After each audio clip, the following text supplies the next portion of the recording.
Alright, ladies and gentlemen, I hope you're all doing well, and welcome to this community showdown. It's going to be the Skaven led by Taunting Teletubby, aka Wicked, facing off against the Vampire Coast, who's going to be helmed by Waterbeds, and it looks like it is going to be Salastra versus a Grey Seer. Should be quite a bit of fun.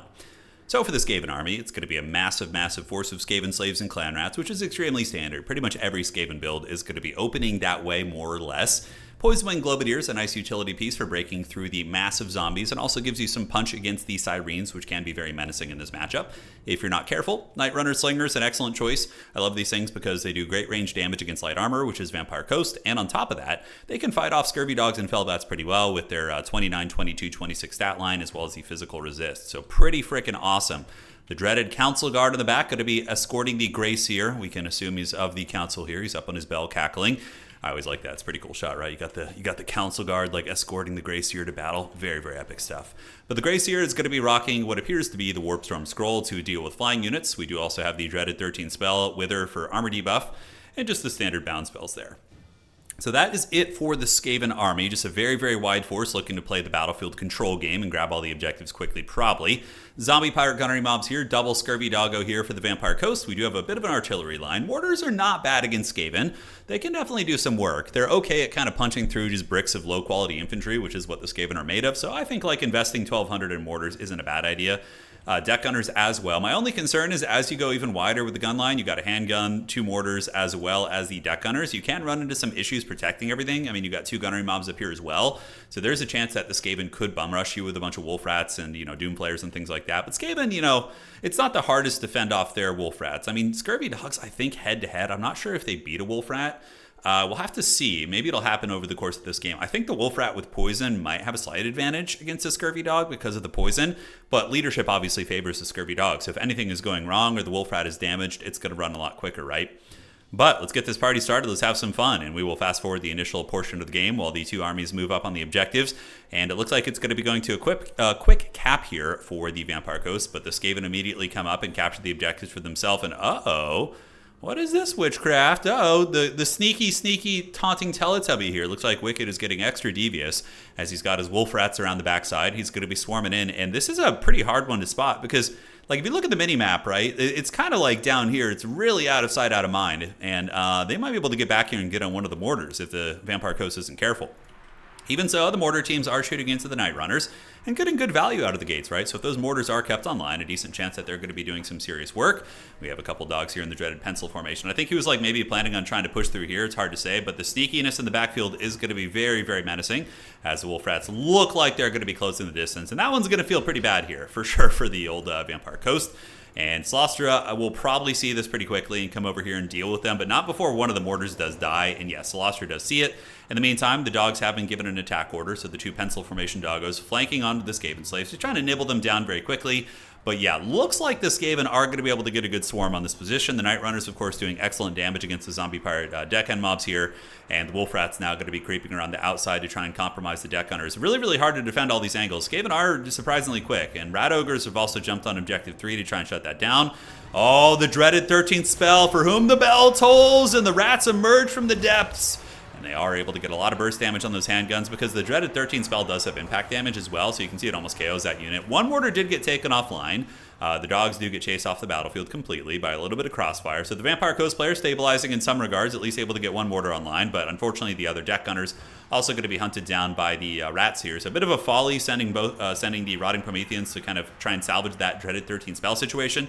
Should have kept them here to fend off the wolf rats. But now it looks like there's going to be Scurvy Dogs attacking, and whoever gets the charge is going to win this, right? So the Scurvy Dogs do get the charge. The wolf rats going to be forced back. In the meantime, deckhand mobs and clan rats having a duel of fates. And in the middle, it looks like these Skaven are in a pretty decisive winning position, as we do see the various slingers and pieces like this just nibbling through these zombies, and they are very good against such units. But Vampire Coast does have the leadership advantage, and all it's going to take for the Skaven is like losing their lord or like one big terror route. That can certainly change the momentum of the battle. The mortar is being defended here. It looks like Scurvy Dogs are trying to defend the mortar, and the Grey Seer is going to be heading over there. No, Grey Seer is over here. And is that going to be another dreaded 13 spell? No, that is actually going to be the tentacle spell coming in, the Kraken's Pull from the Lords of the Deep, which is a great target. Able to target the Council Guard there, so very good cast by Waterbeds. Good awareness of where that unit is on the battlefield, because when you're looking at all this, it can really look like a mess. You have to be paying paying attention for sure. Side objective held, though. Looks like the Vampire Coast did not lose that. Skaven are going to continue swarming, but one thing to point out for you aspiring domination players, or multiplayer players, I should say, is that sometimes when you fight very aggressively near your opponent's deployment zone, yes, you're going to be pushing them off the objective, but there's a push-pull of that. They then have faster call-ins. Their call-ins are going to be coming from very close, whereas on the other side, the Skaven have to waddle all the way across the map. And now it looks like the Skaven going to be calling in some big guns, so we do get the Ikid Zap Zap cannon called out from the Warpstone reserves, and that's going to be moving up to try and put some pressure on Solastra, I would imagine. Skaven seem to be in a holding position, but they are starting to get pushed back a little bit. The doggies are swarming out. Here on the outside, the Stormvermin Halberds are going to be disappearing. Remember, that is a fake unit, so there is a little bit of a false inflation in the Skaven power over here. Rotting Promethean's going to be probably dragged down by the Clanrat Spears, as you would expect. And here we do have the Grey Seer doing what? The Grey Seer is going to actually be going Mortal Kombat with Solastra. We do see Wither being hit. Look at that. The Wither lowers its armor by 30, and then the Crab still has 120 armor. Pretty insane, right? Warp Lightning Cannon trying to zero in on Solastra, but Solastra able to dodge it there. And we do see the call-in of the Damned Knights Errant, who most likely will be given a charge over here against the Night Runners as well as the Clan Rats. We'll have to see what ends up being done with those, but they were called in. Sometimes when you call them in like this, I suspect this is what happened here. Like if you try and give them an order as they're still being summoned in, they don't really like follow the order. You have to kind of wait till they're in a little bit more before you give the order there. So that's a very easy mistake to make. But the order is given, and they're going to get a charge against Unbraced Spears as well as Night Runners, which ends up being pretty cost effective. You see the Spears getting melted down, and probably going to be a terror out here in a second. Oh, strange little lag spike right there. But it looks like it has passed, ladies and gentlemen. Warp Lightning Cannon continuing to shoot into the Mourngulls and other big threats. But we do see the value favoring the Skaven. Vampire Coast doesn't really have a lot of healing, though, but they do have the leadership advantage, like I said. Currently, Wicked is sitting at a value lead of 536 against 374 here for Waterbed. Waterbed going to be pushing up with the Damned Knights Errant. We have 28 seconds, and with 28 seconds, I mean, they can get back here, steamroll these guys, and potentially shut down the Ikid Zap Zap Cannon as well, though, I don't know. It's going to be close. Only 20 seconds left. I don't know if they'll quite make it back here or have enough time to actually kill that, but we'll have to see. So taking a bit of a macro look at the battlefield here, we do see the Rat Ogres attacking Solastra, which is cost-effective for sure. They have good armor piercing. Side objective is going to be held here by Waterbed, so the Vampire Coast holding on to that one pretty well. Meanwhile, the Scurvy Dogs here are able to get some nice nibbling and collapse the flank of the Night Runners. And yeah, the Skaven are looking a little bit bare bones, right? Like a minute ago, it looked like they just absolutely were crushing the Vampire Coast, but now the Vampire Coast has a lot of monsters running around, and the summons have worn off. The Skaven Winds of Magic is probably a little bit tamed, so things are going to get a little bit closer here. And honestly, it could be a bit of a comeback here for the dreaded Vampire Coast. So advancing up, we do see some Clan Rats and some Skaven Slave Spears trying to collapse in here to help out the Grey Seer a little bit. Solastra going to be dropping a summon here. Did we see a summon of the Rotting Prometheans from the Lore of the Deep? That's kind of cool. Certainly gives a little bit of buffering to Solastra and will allow her to do a little bit more damage without being surrounded by the remnants of the Council Guard. The blessed number, the 69. Oh, okay, it's gone now. Was there for a second, but even still, 900 value on the Council Guard. Warp Lightning Cannons are still online and shooting, so it looks like the Damned Knights Errant didn't make it there. And that is really, really big for the Skaven, because Wicked is now going to be able to use the Warp Lightning Cannon to put some substantial pressure down on the Mourngulls. And, this Warp Lightning Cannon is a little bit vulnerable to the Scurvy Dogs. Waterbeds could come back here and maybe try and compromise it. In the woods, we do see some Eshin Triads coming out. Not a bad choice. Good read by the Skaven, right? You're seeing a lot of Mourngulls and animated Hulks and Crabs on the battlefield, so the Eshin Triads are a good choice. And I also like what the Vampire Coast is doing by consolidating its power, not letting the faster, more mobile army kind of isolate you. You're forcing, they're forcing you to fight them in this like pit fight here, right? But the Skaven are very happy to just kind of chill in the middle objective, although we see some sneakiness coming around. Scurvy Dogs trying to get by, but a screen of the Clan Rats does partially intercept them before they are able to get around here. Doom Players also being called, and Doom Players are a decent choice. They're good against Depth Guard, okay, very, very good against the Deckhand mobs, also a good counter against Scurvy Dogs with their anti-infantry bonus, but against monsters they will struggle. As of the recent patch, they used to be insanely strong because they were good against everything, basically. They had really high combat stats and a bonus versus infantry, but now they've had an increase to their bonus versus infantry and a reduction to their stats overall. So they're more designed now to do what they're supposed to be doing, which is killing infantry units. Wolf Rats with Poison, cruising out for a bruising. Going to be a very, very nice accentuation to the DPS here. In the meantime, the Night Runner's getting some good slinger fire, and his Vampire Coast going to be able to push up. We do see Mourngulls and Doggos here. Solastra is trying her best to cruise up. Back objective still under the control of Vampire Coast. We do see this Skaven approaching a pretty healthy amount of points, as they are getting very, very close to 1,000 here. But there are a lot of Clan Rats, still hanging in there, and the Grey Seer is going to be able to fight. But Solastra is probably going to be slightly more impactful than the Grey Seer in the late game. It's a big combat monster, whereas the Grey Seer does have some chariot capabilities. not even chariot, but like anti-infantry capabilities with good AP and 200 weapon strength. But it's not going to be a Punisher like a giant enemy crab here who's rocking 150 armor in tandem with almost 500 weapon strength, 52, 42 stat line, whereas the rat has 35, 34. Now, I like the sneaky back here. This is not a bad idea. This is going to force the Skaven to kind of respect the back pressure a little bit. Typically, when you do sneaky plays like this, it's a little bit better to hide the Mourngulls here and then call in a Scurvy Dog and do like what I guess you could call it like a point alpha strike, where then you have 9 capture weight there, and the objective would be very close to flipping, and you could actually make, potentially get it here. But even still, it's not a bad idea. Although a good response from the Skaven as well. They do get the Eshin Triads with concealment bombs, so the Mourngulls don't even know they're there. And the Ninja Rats do get in with their Guandos, and now they're going to be doing glorious battle with the Mourngulls, so we'll have to see who ends up winning this fight. You see little rats being punted. I love when they fly past the camera. I think that's one of my favorite things. But yeah, they will annihilate the Mourngulls. Their anti-large bonus is going to do the trick. Granted, the Mourngulls do put up a good fight on the swing back, but Eshin Triads with Unholy Clamor here especially are going to be even more stalwart in the face of the Mourngulls, but they will win that fight. Now back in the middle, Solostra and company are grinding it out. The deckhand mobs have arrived, and we do have some fresh rotting Prometheans on the way up. And it looks like they are going to be assisted by some Scurvy Dogs. And we could see the Skaven get pushed off the point here. I think potentially it's going to happen. Kraken's Pull going to be activated, or is that another summon? Okay, something is being called out. No, it's Kraken's Pull, which is being used on the Clan Rats and the remnants of the Council Guard there. And I believe there are a couple of Council Guard left. Looks like there are 23 of these guys, which is really big because they have a Guardian Aura. So even if you only have one of them left, it's still going to be giving a Guardian Aura to the nearby leadership.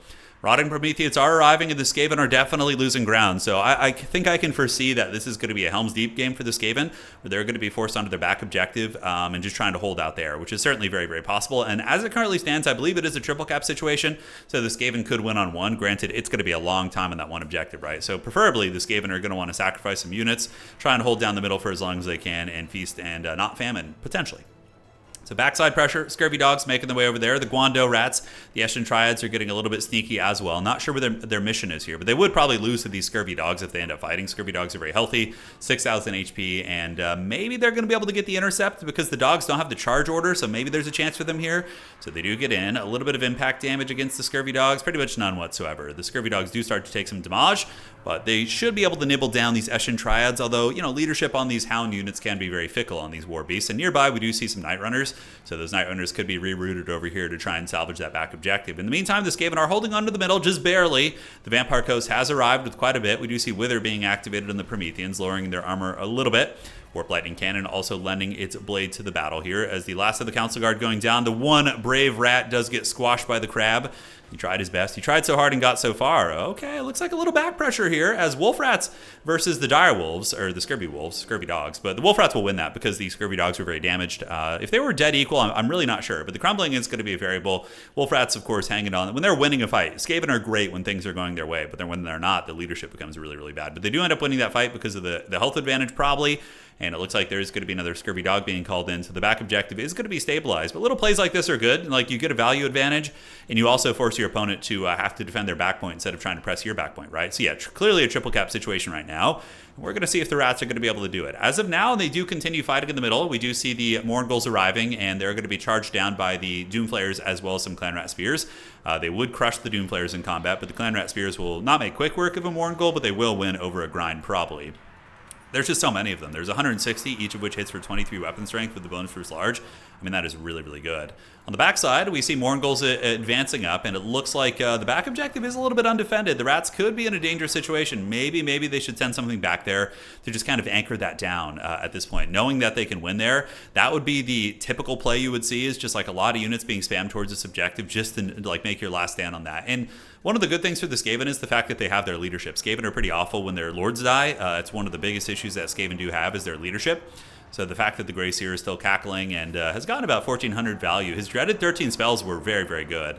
Backside objective is secure. We see Scurvy Dogs coming across the battlefield. Couple Slinger units are here, and the Ikid Zap Zap Cannon might be able to get the KO on Solostra, though she is at 2,200, and there's not much time left in the game, ladies and gentlemen. Middle point looks like it's going to be maybe going this Skaven direction, but the back point is under heavy, heavy pressure as we do see two Mourngulls arriving. So Mourngulls, and Scurvy Dogs. So that's going to be 3-6-10 capture weight. Dogs have 4 capture weight. So that's going to be 10 in total, and the Skaven only have a couple Clan Rats here, but the Slingers, of course, they do have 5 capture weight, being infantry, so they could move up to the objective here and potentially capture that, or at least provide their support. That probably would be the correct idea, but the clan rats will be able to hold it for a moment against these guys, as we do see scurvy dogs coming around the flank to cause some pressure, and Vampire Coast looks like they were able to crush it in the middle. So the middle objective does get karate chopped here, clan rats, and everything else probably going to be getting run over and or routed off the middle point. Scurvy dogs coming around the outside. Wicked once again getting extra sneaky here with some wolf rats going for the back cap. There are some gunnery mobs nearby, but if there's no dire wolves in the reserves to call out, I mean, there is a chance that the wolf rats could get it, unless the deckhand mob here starts moving, but it looks like there were some dire wolves or some scurvy dogs in reserve. So that little back cap attempt should be shut down, but, you know, it does force them to summon back here instead of going on your back objective. But now, guys, we have 80 seconds left before the victory for the Skaven, but this back objective's looking real dodgy, ladies and gentlemen. So lost your deer fawn here in big trouble, potentially getting sniped out by the Zap cannon, 1300 HP. The Grey Seer, though, is routing. Oh, man, the Grey Seer does not want to be lost here. That would be really bad for the Skaven, because suddenly, like, all their low health units will just start running. Skaven base leadership is really rough. So the Grey Seer is terrified running for the hills, but as long as he survives and doesn't get routed off. Oh man, the back objective cap here for the Vampire Coast. Are the Skaven going to be able to get here? These ninja rats fighting valiantly on the point. But if they fold and run, that objective is going to go very quickly. We see Wicked calling in wolf rats. This is really close, ladies and gentlemen. And the back point looks like it's not going to be captured. This is huge. If the Vampire Coast captures this, it's game over. And it looks like it's very close to being capped. The wolf rats do arrive, providing a little bit of capture weight to buy some time. It's still in the Skaven clutches, and are they going to be getting it? The Night Runners are still on the objective, and the Skaven just barely arrive with their reinforcements. Wow, that is an extremely close cap, and now the rats are going to be surging forth. You know, not much of a team effort. Skaven, of course, are, you know, very into the skullduggery and backstabbing their allies and whatnot. One of them will be claiming, you know, the victory for this, but the rat hordes arrive on the back objective. The Helm's Deep, and they are able to secure it. We do see 2 waves of scurvy dogs coming in, but ladies and gentlemen, that was literally a game that came down to like half a second. And the rats in Clan Morbidius closed it out. GG, well played. That was a really fun match. Wild stuff, right? Ambushes out of the beginning, warp lightning cannons, the dreaded 13 spell. It was very fun. I enjoyed that one quite a bit. Warp lightning cannon ended up getting about 1600s. Lost her 2700. She was a beast for sure, but you know, the coast just lost too much in the beginning. That was really what did it. They lost the mortar, they lost their deck gunners, they lost pretty much most of their high quality shooting right away. So that was rough. Whereas against Skaven, typically what I recommend doing against Skaven, we can actually show you guys right now. There's a couple very solid play styles against them, but I'll show you what I've been having success with, or at least I did back in the day. I haven't played Coast in a long time, but yeah, GG well played to both of these guys. Very powerful game. It was a lot of fun. And now let's go talk about a counter build for the other folks. All right, so we're going to go to Skirmish vs. AI. We're going to go to the Vampire Coast. I don't know if this playstyle is still viable against Skaven, but it should be pretty damn good, because Skaven do kind of struggle to get through mass fear units, you know, those like mass like zombie units. Okay, where's Vampire Coast? My brain is all over the place. It's Thanksgiving today, so I'm just like still like food coma a little bit. All right, so as far as the army goes, this is like very unga to the bunga, right? Very kawa unga bunga. You literally max out on just like trash house units, right? And Skaven struggled to deal with this. You get a couple bombers, and you just hard press Skaven. The idea is you swarm them with so much capture weight and so much meat that their clan rats just really struggle to get through it. Now, for the Lord choice, there's a couple options. You can go with like baseline Celestra, which is usually what I do. I usually just put her here on foot, actually. I cut that. I get this. I get Tide Call, and then from there you cut Kiss of the Deep. You cut this. You get Ghost of the Past, and you can throw in one more spell if you want to, right? Because you still have a fair amount of money. So what would we want to add? I mean, the Leadership Bomb is always fun. Spiteful Shot, not super useful. Probably Kraken's Pull would be the way to do it. You know, I think that was a nice combination of spells. So from here, there's a multitude of directions you can go. You can pull in reserves. You're going to want these guys for sure. And probably 3 of them is going to be adequate. You're going to want to max out on Scurvy Dogs. So let me find the Scurvy Dogs. They're there. All right. Yeah, Scurvy Dogs. So you get a bunch of those. Morgulls are pretty good against Skaven. I like those. Although, personally, they did add terror back to them. Yeah, there was a time when regular Morgulls didn't have terror, but I know they added it. They had it, and then they got rid of it, and then they added it back. So it was kind of a bit of a meme. Sirens are good. You definitely want to throw in 2 Sirens. They're fast capture weight that causes terror. Vulnerable against some things on the Skaven roster, but you don't call them out immediately. They're a late game call-in when like Wind's Magic is looking like kind of bleak and things like that, right? For the last 2 spots in your mainline army, there's a couple fun strategies you can go for. You can even do this. So you would cut all these abilities here. And then, unfortunately, they are 1,300, but getting 2 of them can be very impactful. So let's see if we can like find a way to make that work. And yeah, you just cut the bomber mobs, right? So this like opening would be very high pressure. Morngul hunters have stock, so you press objective 1 and 2, and then you use the Mornguls with an immediate scurvy dog call out to steal the opponent's back objective, and then you just stuff the Skaven in the locker. You know, you're giving them a high school swirly basically. And eventually you might lose out on value, but typically it takes too long to get you back, and the Skaven will struggle. This build, you know, similar builds, you can cut the Morngul hunters if you want and get Jack Dropper bombers. They're also very good. But yeah, there's a couple ways of doing that. So then from there, you can get the Salt Lord Scuttlers and Deck Chopper Bombers, which are really good at clearing out Skaven. Aside from that, you know, the Prometheans and company are fine. I also like to just find a way to mix in like one depth guard, like just like a sweeper unit in the late game that the Skaven might have troubles dealing with. But although that was before Doom Flayers got buffed, I really haven't played these guys in a long time. So probably just getting another Morngul, to be honest. Like a build like this would be, I think, incredibly tough for them to deal with. If you want to cut these, you can, and then you know you can get any number of things, right? You could like slap the bombers in the opening builds, and then you got 15 left there, so you could do a Morngul for like a little back objective capture, right? Like you guys get the general idea of that build. All right, guys, GG, well played. We'll see you around. Take care of yourselves, and adios.